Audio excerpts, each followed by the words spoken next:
This is American Real, where we aim to inspire, empower, and enlighten you through the stories of our guests. Here's your host, Roger Brooks.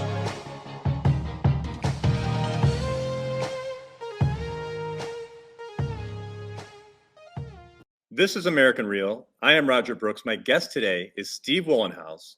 You are the CEO of Weatherology. You're an author, podcast host, speaker, and entrepreneur. Weatherology focuses on disseminating weather information to local radio stations. And by the end of this year, that list of stations will exceed 1,200 in total. You understand what it takes to be a successful entrepreneur and create the equanimity we all crave between work, health, and our relationship. Steve, it's an honor. Welcome to the show.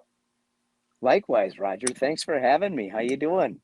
I'm doing great. And look, it couldn't be any better than having you at your set, which is the outdoors. That's your real life set. And I so appreciate that you are in the outdoors right now.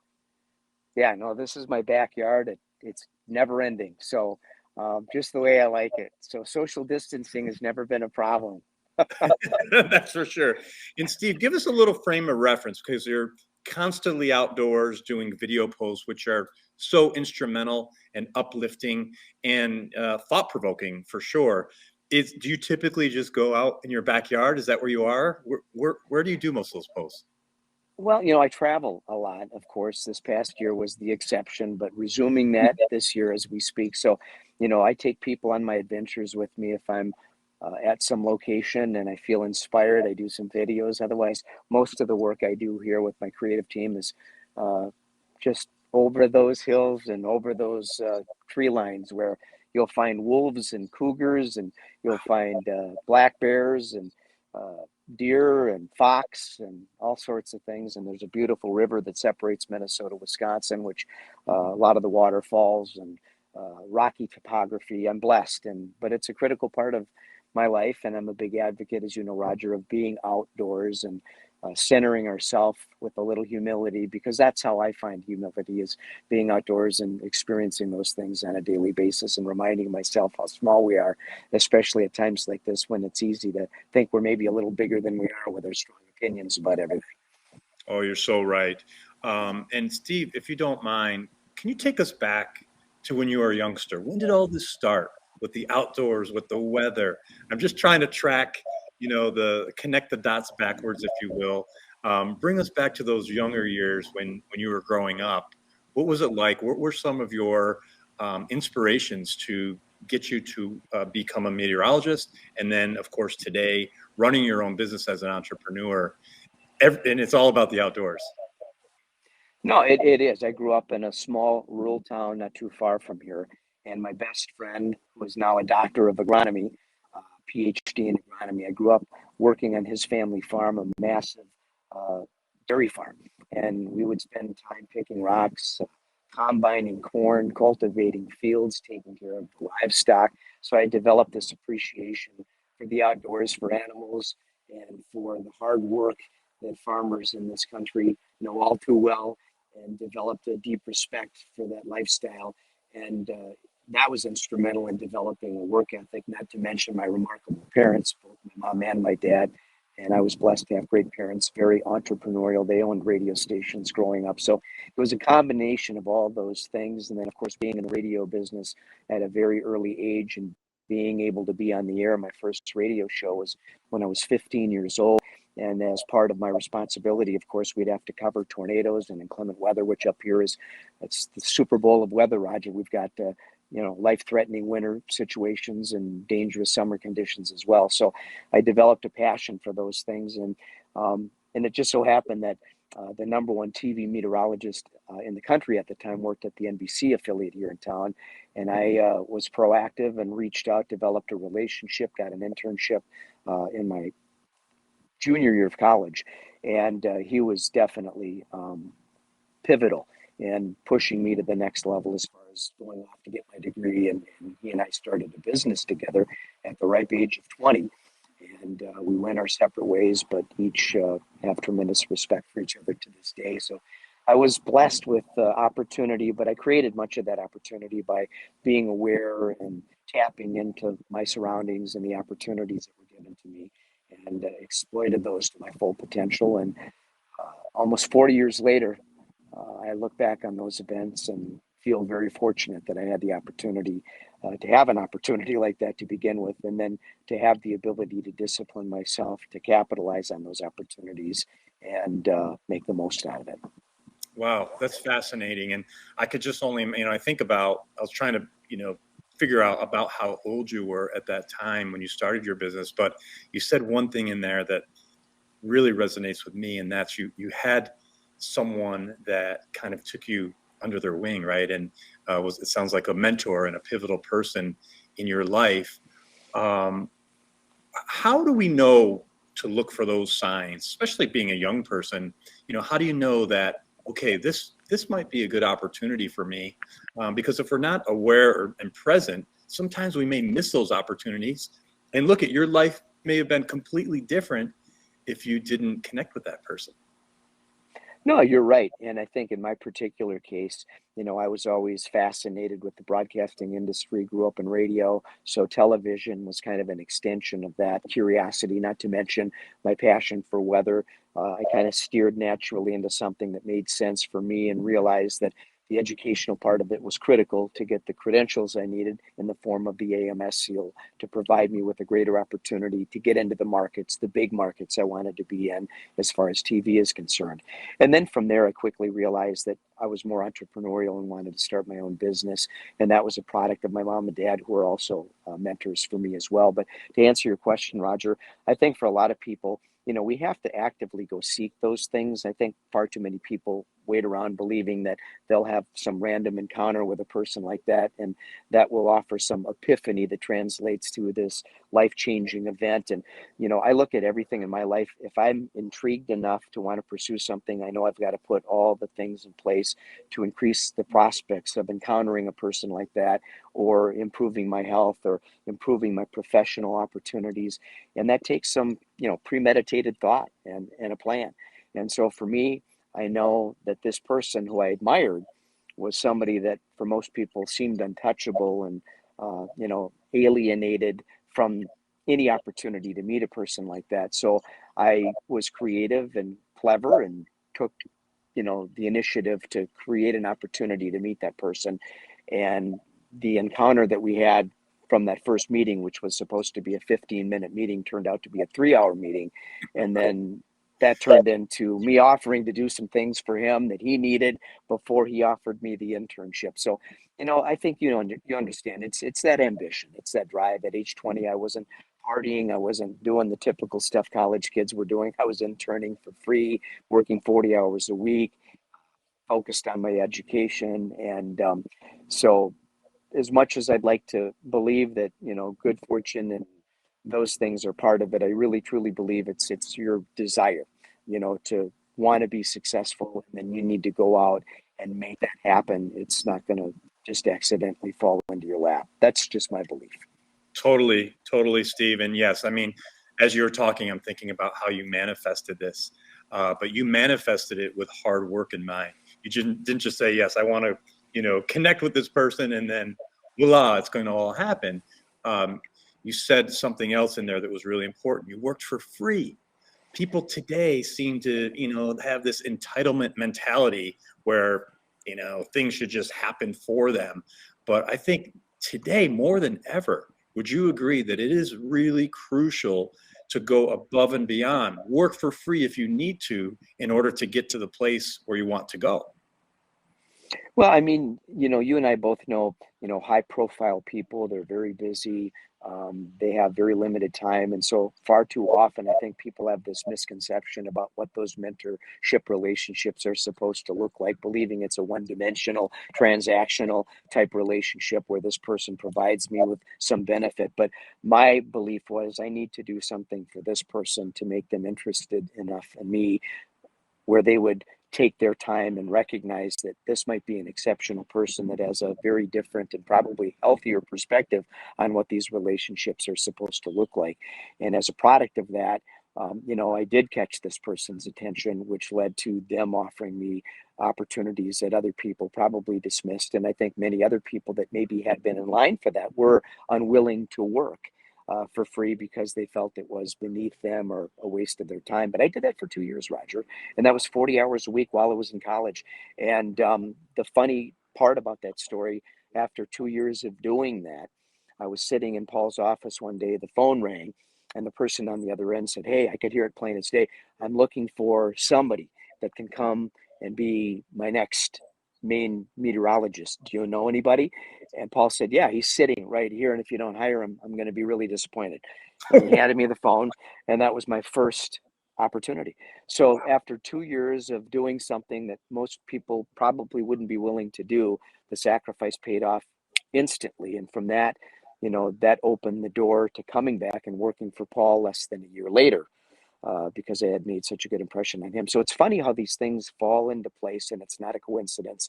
It's how we handle things. That's why you and I both, I think, are such big advocates of, the time and effort you put into those relationships are so critically important, because you just never know when you're going to need to have somebody go to bat for you, or somebody may reach out and maybe need some help from you. And I think we've seen a lot of that over this past 2 years, especially where, so many people have been adversely affected by circumstances beyond their control. And I've seen so many good people do so many positive things for people that needed some help. And it's been really good to see. Yeah, no, absolutely. So appreciate you sharing that backstory with us, because it kind of frames, where you are today, and I'm able to at least wrap my head around some of your journey. But Steve, before we get off the topic and into some of your entrepreneurial initiatives, I would like to stay on the topic of the outdoors, because I was thinking about something this morning as I was preparing for our time together here. And that is, you would know better than me, but I would venture to say a vast majority of the people alive today don't spend too much time outdoors, going for a walk or a hike, because we're in our day-to-day routines, go to work, go to school, race home, eat, watch TV. And I really think that's lacking. I started hiking about, 10 or 12 years ago. And it's the greatest thing I've ever done, because it gives me time and space to create, and just to have, sit with my own thoughts. So I would love to get your take on that. And if that's something that you're seeing as well, that we need to get more people outside. Oh, I totally agree. I mean, you obviously know the benefits of being outdoors, and it truly is for me an essential part of my daily routine. I do very intense workouts, so these are like recovery walks that I take, and I walk briskly, but I'll walk for hours. When I travel, it's not uncommon for me to walk for 4 or 5 hours.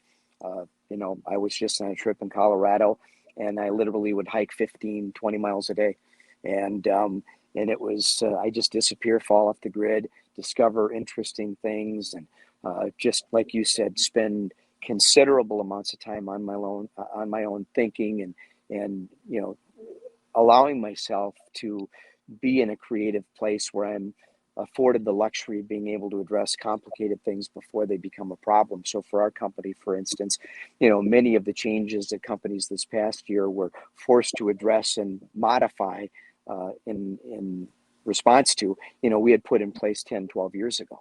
Working from home here, we've done for 20 plus years. And artificial intelligence, we put that in place before Google did 14 years ago. So, and so we're already working on the next challenges. And believe it or not, we knew this was coming. And so 2 years prior to COVID, we had been well prepared for a major setback of some sort. Didn't know it would be that exactly, but we had conversations in preparation for what I felt was going to be a 40% correction in the market, which happened, but this is what precipitated it. So, we just we think ahead, we plan ahead, and that's part of, I think really that's where a lot of folks struggle with the leadership side of things, is because they're so busy, meetings every 15 minutes, overscheduled, overextended, health and those things take.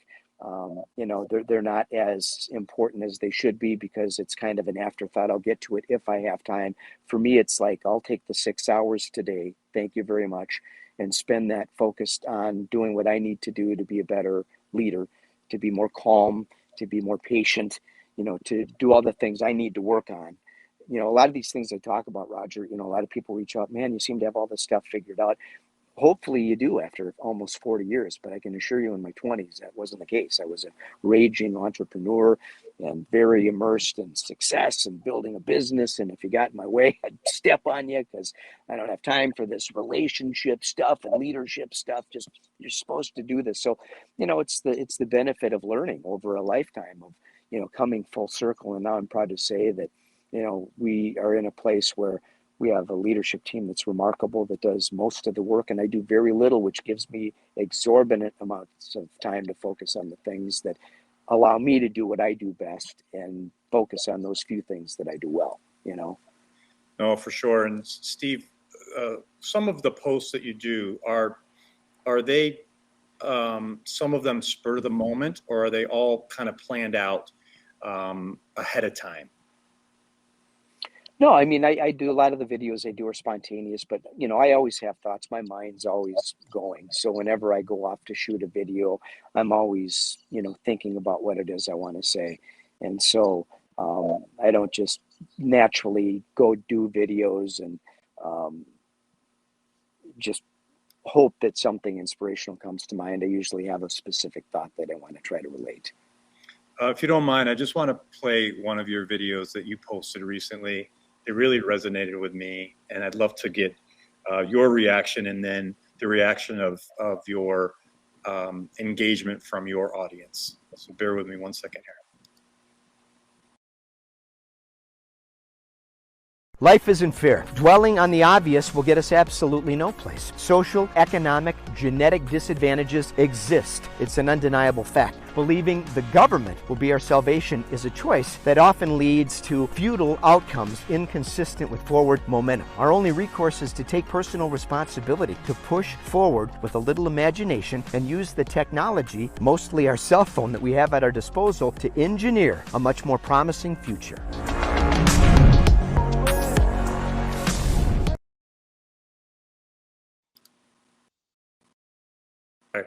That was a great video. And as I say, it resonated with me, timely. And what prompted you to do that particular post? And what was the feedback like from your audience? I think, the vast majority of people, they understood what the message was, because we all know that these differences in economic reality are,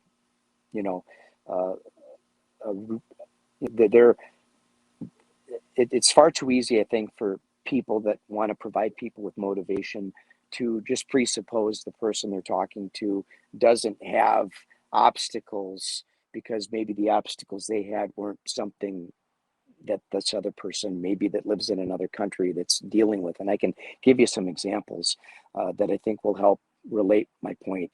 But, I just think we're living in a time, Roger, where, there's this succulent idea that's circulating that's making people entertain the possibility that maybe there's a better alternative to a way of life that I think a lot of folks have taken for granted, because perhaps many people don't get the benefit that I have of being able to travel and meet people from other countries that have much less.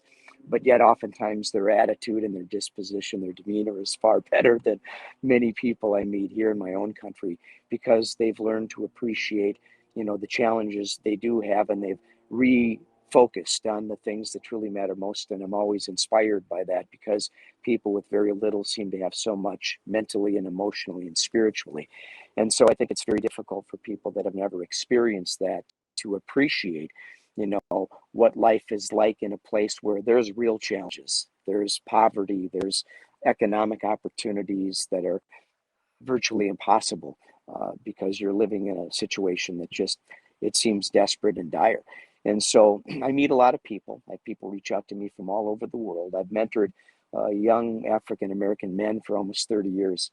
And so my message to them always, and one of my prized proteges is a PhD now who teaches at a high school here in Minnesota, who oversees the winningest wrestling program in America. They've won 17 state titles under his tutelage.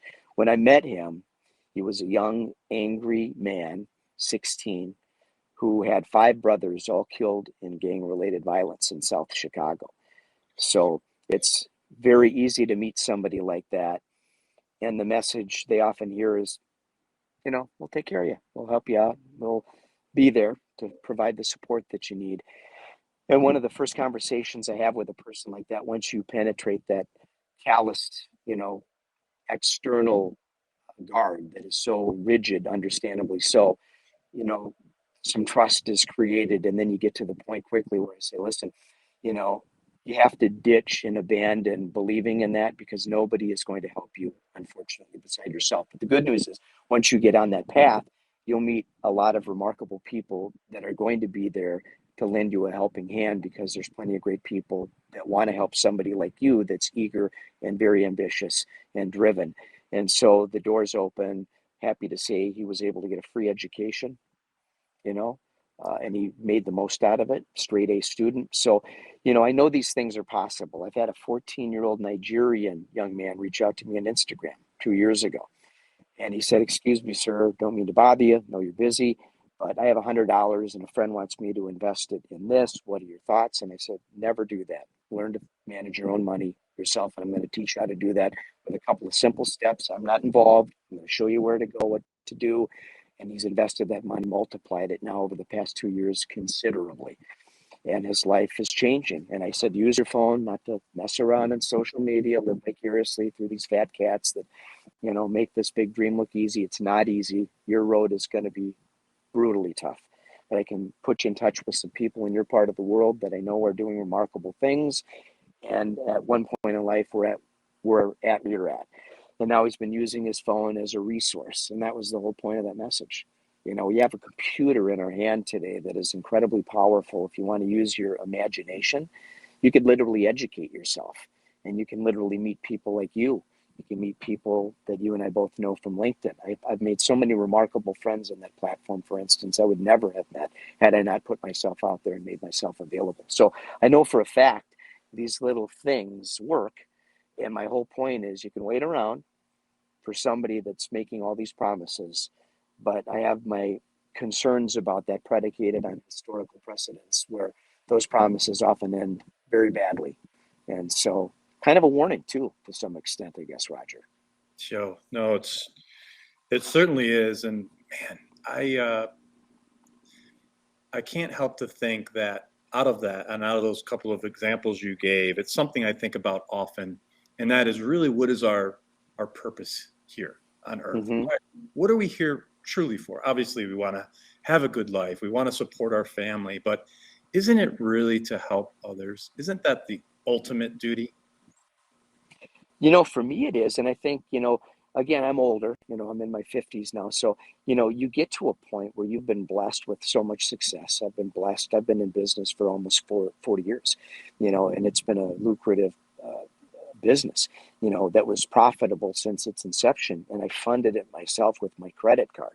So it's hard enough to build a business, but when you fund it yourself and refuse to take any outside investment and build your business based on sales and becoming a proficient salesperson, that's even harder. And you're really defying the odds then. And I encourage people to do that, because now the equity that I own, I can disperse that to my key people that have made this journey for me so enjoyable and have made it possible.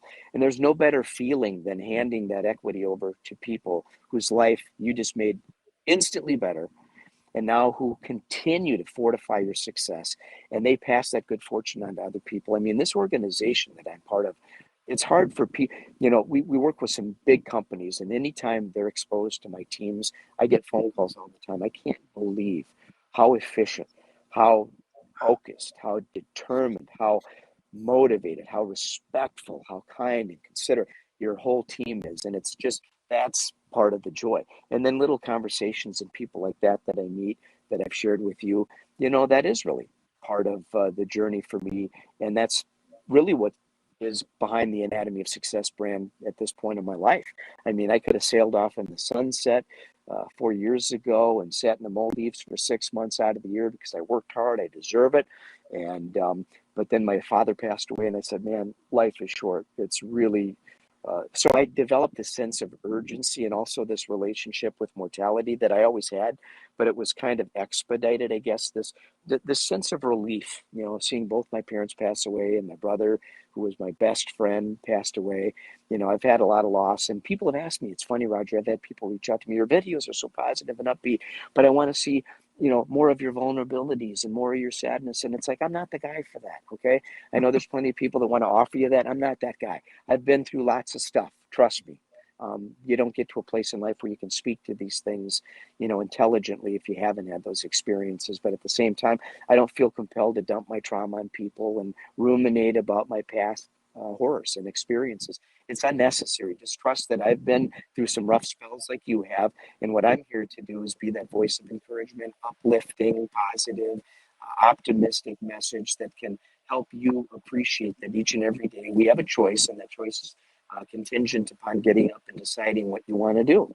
And we have a myriad of choices at our disposal today, and we can sit back and wait for somebody to throw us a lifeline, or we can say, no, I'm going to take the initiative to do this myself and learn to trust my own judgment and learn to trust my own motivation that I'll create internally and rely on that instead of having to get up each and every day and wait for some opportunity that's going to fall into my lap and change the complexion of my life. And so I live my life like that. And I want people to understand that, this life is precious, and whatever you believe in, that's fine by me, but believe in something bigger than yourself.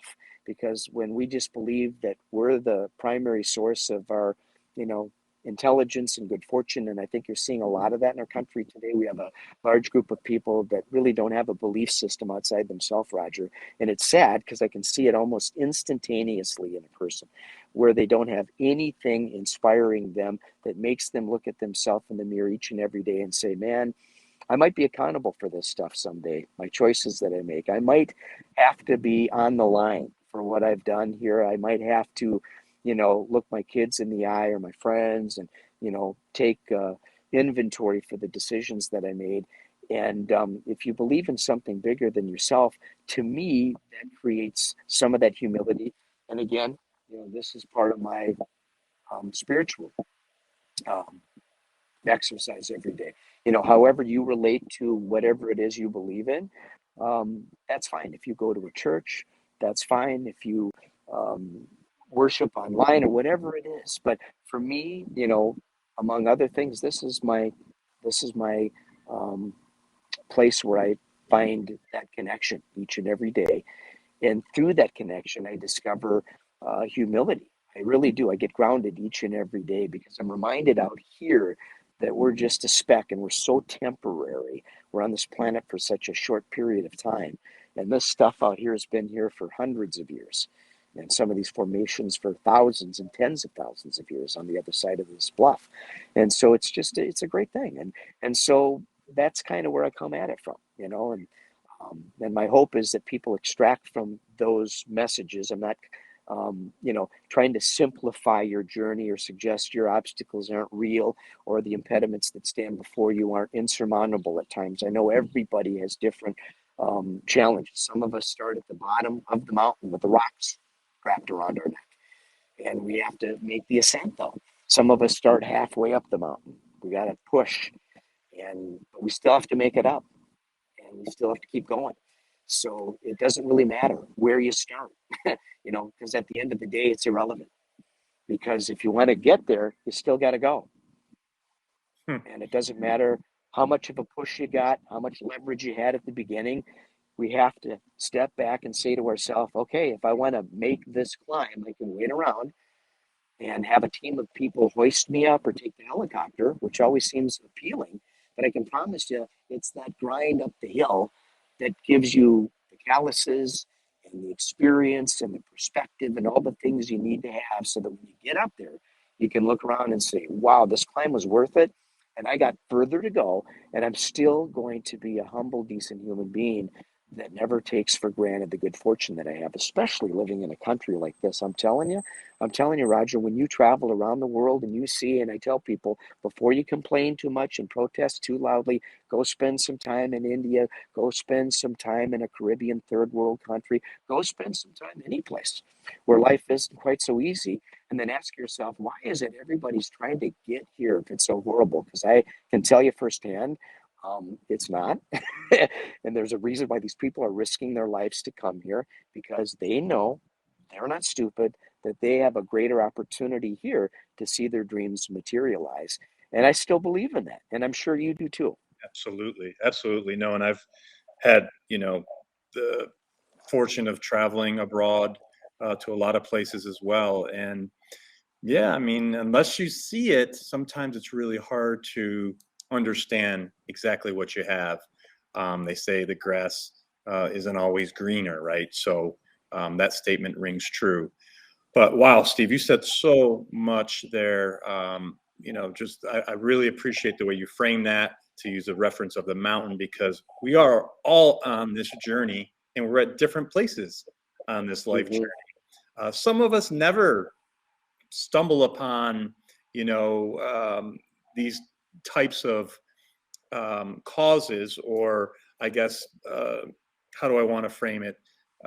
Personal growth, if you will, where they're just living in, going through the motions rather than really inner reflecting on themselves and who they want to be, and what they want to eventually accomplish in this world. So I appreciate all of that framing.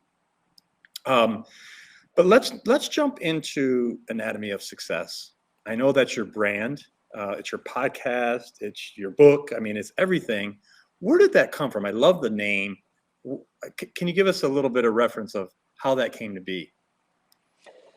I after my father passed away, I started reflecting because so many people ask me. I work out with some professional athletes, and they're always amazed each and every day when we're in the gym, my intensity level and my commitment and my energy.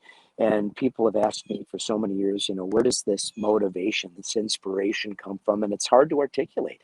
And so I started to think about that and wanted to come up with some ideas that were relatable to people in a very simplistic way, so that regardless of where you're at on that scale of intensity or motivation, you could at least relate to some of the basic principles that you could tap into to maybe increase the prospects of enjoying some more happiness in life. And I truly believe that there's some basic things we can focus on that give us the opportunity each and every day to invite more happiness into our life. And it's better health. It's my 4 tenets of equanimity. It's better health. It's better relationships with our friends, our family. It's better intimate relationships with your partner, whatever those relationships look like for you, and more satisfying work. And there's so many people that dismiss work, that it's not that important and it's just a job. And for me, I get so much benefit from my work because work is so much more meaningful than just a job or a source of income or a desire to make a lot of money. It's a vocation. It's professional ebullience. It's this desire to make the most out of the talents I have and affect those people around me and collectively come together to create this remarkably successful thing that benefits everybody. It's a community, it's a family. And as we're all striving together to do the things we do well separately, but together, we merge together. It's like this common heartbeat that drives this organization that's become family for all of us. And it's just so fun to be a part of that. And my hope is other people learn to discover that for themselves. And I know for a fact that that's not the case for most people, as you do, because all the research shows that over 70+% of all working adults, not only in America, but internationally, are dissatisfied with their jobs. And there's a lot of explanations for that. But part of what I want to try to do is help people tap into improving that. So again, that's what this brand is about. It gives me a plethora of topics to discuss each and every day because it touches on so many aspects of our life. And it's things that I've done. I made health priority number one at 15. And I swear by my life, Roger, that was the single most important decision of my life. I was into hockey. I was a captain on the hockey team. I was a professional kickboxer by the time I was 17. And my workouts ever since then, I train just like I did back then every single day. I've already worked out 3 hours today, you know, and I go, go, go, go, go. And it's that energy and that mental toughness. And I see a lot of people talk about mindset and toughness. And it's like, I can tell immediately, whether somebody really has that and they're practicing it just by their disposition and how they articulate their life and share their stories. And I'm not criticizing anybody, but you got to be careful about who you follow and the advice that you take, because there's a lot of folks just regurgitating stuff. Read a book and share, here's find your why and let's form a tribe. And then I always try to look at the danger of those things. And there's dangers in all those things, because there's simple ideas that unless we step back and examine the efficacy of those things and also appreciate, the implications in our personal life, we don't really, understand how that could be harmful or what the real benefits might in fact be. And I know for a fact these 4 things that I talk about are super, super simple, and it's tough to argue with it. If you've had a healthy, intimate relationship, you know what I'm talking about. You know the joy and satisfaction that you have. You know that the effort and time you put into that is worth it, especially if you have a partner that reciprocates your efforts. You know, if you're a person that makes health top priority, what I'm talking about, because you've seen the benefits in your own life about being in shape, having a strong immune system, so that every time something surfaces that demands treatment, maybe prevention would be your best bet. And I sure hope we get to a point soon where we can start having a conversation about that in our country, instead of focusing on everything else we're focusing on. It's like, hey, my advice, since 80% of all people that are struggling with this bad thing that we're dealing with right now, I'm telling you, invest in your health. You'll never, ever, ever regret it. Build a strong immune system. Is it a guarantee? But you'll spend less time living in fear, worrying about some arbitrary thing that might get you and pull you down. And you'll spend more time focused on doing everything you can to try to make yourself stronger in the event that something like that should happen again. At the same time, work. Anybody that's made work something that's important and made their work meaningful for the purpose of impacting other people, know what I'm talking about. Anybody that ditched the idea that I'm in this just to make a ton of money because I want a bunch of sports cars and want to live this great life that I can profile on social media, in favor of, I want to do something substantive with my life and do something meaningful with my work and make a difference. You know what I'm talking about. You know how that transition feels and the kind of joy that you derive from that when you make that transition. You also know that when you put your kids and your family first and your friends first and invest in those relationships, the joy and the satisfaction that you get out of that. Those are the things that we're talking about, Roger. And I think it's super simple. And that's why I like it, because it gives people 4 things they can focus on each and every day. And I promise you, you'll never look back and say, oh, what a waste of time that was. What a bad idea to invest time in my kids. I wish I wouldn't have done that. My kids are 23 and 21. We're best friends. And I'm so proud to be able to say it's my greatest accomplishment, because I took the time to go to the basketball games, the gymnastic meets, to listen, to walk with my daughter each and every day out here when she was in high school and her first 2 years in college, and build a friendship now that we're best friends. And my son, who's this super successful 23-year-old entrepreneur, who's out there just destroying it in life, who's married, who's a great husband, and that to me is the real joy. And I can tell you firsthand, because, my kids, to me, when you have succeeded in that area of your life, there's nothing more satisfying. Powerful, Steve. Look, I mean, we're so similar in a lot of ways. You're a little bit ahead of me in life as far as age, but not too much. Hey, now, Roger, come on. we know that's not true, and it's okay. And I'm a younger, better looking man. I'll be 52 this year. I'll be 52 this year. I am older than you. Damn it. But I think about, like, the things you just said, those are things that I think about. And because we were very particular about the way we raised our children. Now they're 15 and 19. Right. So just before this interview, I'm thinking, okay, I need to spend some time with my son today. It's Saturday. I'm not going to have too many Saturdays left with him while he's in high school. So those things are important. So I'm so glad you said it. But the other thing is your 4 traits. I was going to say too, it's simple. It's almost too simple, but it's true. Those are the 4 most important things that we should be thinking about all the time.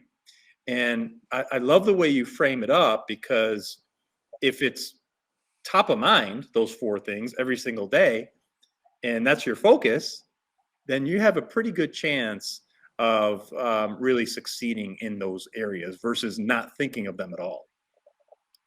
Well, I mean, it's a call to action. I had a person reach out to me a year ago, and I'll never forget this conversation. He was pretty persistent, and I finally said, "Okay, let's, you know, you know how it is. You get the, hey, can we chat?" And it's like, "No, I'm not. I don't want to chat. I mean, I'm sorry, but time is precious, and every person that wants to reach out just to chat, I can't do that. I give a lot, as do you, and take it as a gift and use it as you will to your benefit.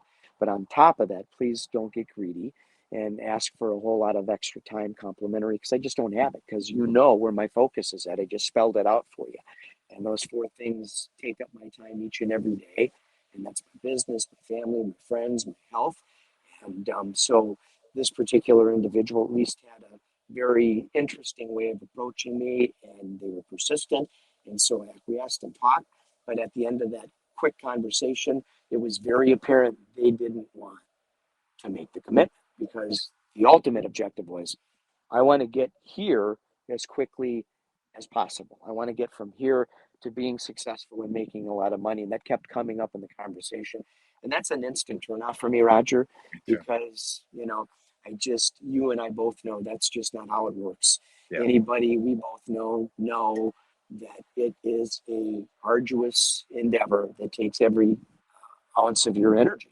And so there's no quick way to achieve that to make it last. And also, I guess for me personally, one of the things I'm so grateful for because it's hard and I'm grateful that it's hard is I learned that, you start out, you fund a business by yourself, you build it up, and then some life challenges come up, and you have to deal with those things. And financially, it's expensive.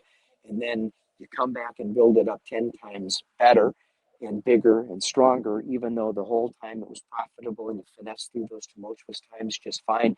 But there's a humility that you develop through that process that most leaders never get the luxury of understanding. I've worked with, people in my business who inherit mom and dad's radio stations, and I don't work with them anymore. And I'm not saying that's all the people, because there's been several, but their attitude is just very different because they don't know the sacrifice the parents made. They take it over. There's a sense of entitlement, selfishness there that translates to the type of individual that I just refuse to work with at this point in my life. I don't have enough time. And so it comes back to the no thing. We have to say no. Like Warren Buffett said, to just about everything if you want to be successful in these four areas of your life. And it's not selfish.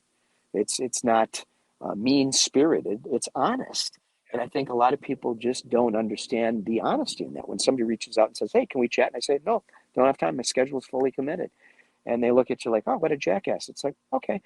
Or you could look at it like he was honest. I appreciate that. That person was honest because he's not the quintessential BSer that said, "Hey, yeah, sure, let's do that," and then kept putting it off, or whatever, or said, um, I'm honest because I'm not going to take my time to invest in something that I don't believe is consistent with where I'm headed.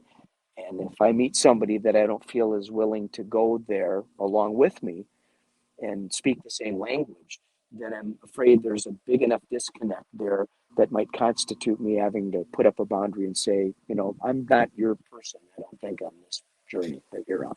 And Steve, can you just give us a quick example? So how do you decipher between yes and no? So let's just use this show as an example. You didn't have to agree to this today. So you made the conscious decision. Yes, I will do an interview. How do you disseminate between what you focus your time on? Well, I mean, I'll use this example in particular, Roger. You and I have developed a relationship, and it's largely based on you giving and being generous and kind and supporting my community. So when you reach out to me and ask me to do something for you, the answer is always yes, because you've demonstrated to me you're that kind of person. And that's the kind of person I want to be involved with. And I'm just being honest with you. No, that's awesome. Because I got 9 other requests too, Sure. all from people that never spend a minute of their time, supporting a comment on a post I made. It's not about me. I want to see the people on my post get the visibility that I'm hopefully creating for them so that somebody finds out about their business. If social media went away tomorrow, I'd miss you guys. I love you guys, but my business goes on. Not a dime of my revenue, I'm happy to say, is contingent upon anything I do in social media. Now, does my brand benefit? Of course it does, because it was a premeditated, thing to put ourselves out there and do the work we're doing in an effort to help people discover what it is that we do. But, my revenue does not depend on social media.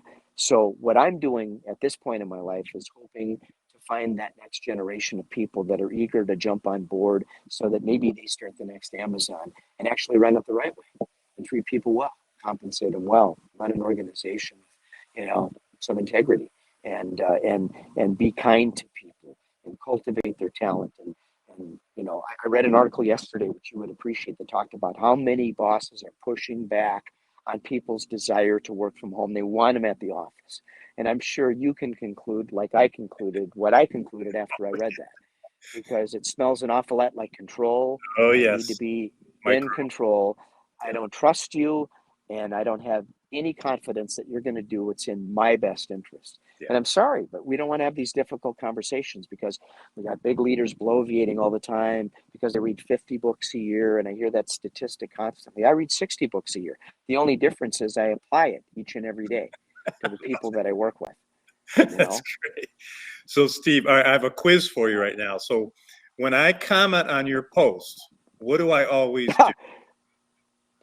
Well, you're always complimentary, and you're always direct and to the point. You're like I am. I mean, I try to be very, and unless I'm missing something. No, well, I was going to say, is there a symbol that I like to use when I comment on your post?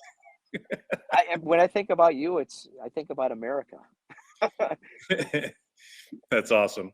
So, look, you've been so gracious with your time. Speaking of time, before I let you go, I did want to know a little bit about your mobile app that Weatherology is developing. Can you share a little bit about that and when you expect that to be live? Well, the app is up now. It's in the App Store. You can get it on Google Play. The app itself, we just launched less than a year ago.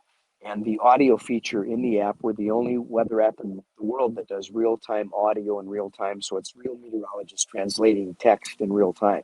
So it's like Siri or Alexa, but it's real human voices. And so it's the technology that drives that. That's the AI that drives our radio network, and that we're working on high-level integration agreements with some of the biggest companies in the world to do some pretty remarkable things. But the app will become evolved, and my hope is that will become a digital platform that people learn to really rely on, because it is that real-time audio. It's a real meteorologist instantly telling you what's going on with the hurricane, tornadoes, and at the same time, we'll be integrating our team into that experience. And there's really very few apps out there. I can think of 2 out of the 25,000 weather apps that actually have real meteorologists that are creating the content and doing it originally based on their original forecast. So a lot of the apps are just built by developers that just happen to disseminate weather information. And for me, it's kind of like, if I was going to get a medical app, I'd sure hope a doctor created it and actually knew what they were talking about. That's great. We will definitely be taking a look at that app, and I can't wait to view it on my phone itself. So, Steve, before I let you go, one last question. And, well, before I say that, I would love to do a follow-up interview, but in person sometime, because I would love to meet you. I'd love to bring my set, and that's my promise to you, that we'll do that in the future if you're willing to do it.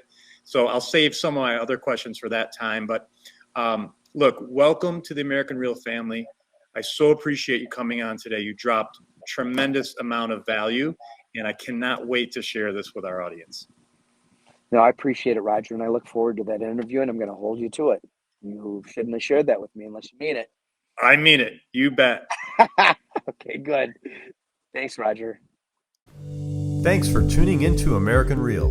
Be sure to visit our website, americanreal.tv, or search for us on iTunes or YouTube for past episodes. While you're there, please rate us or leave us a review, as that helps others find our show. I am truly grateful and appreciate all of your support. If you'd like to be part of our inner circle or want one-on-one coaching, check out the American Real Learning Academy, where we have self-help groups and courses so you can build the best you. We also have a new Facebook group where you can connect with high achievers from around the world. If you want to go even further, maybe you're determined to write your own book or launch your own podcast, contact me today to see if we could help. You can reach me through Instagram or Facebook, or email me directly at roger@americanreal.tv. Thanks for tuning in, and we'll see you next week.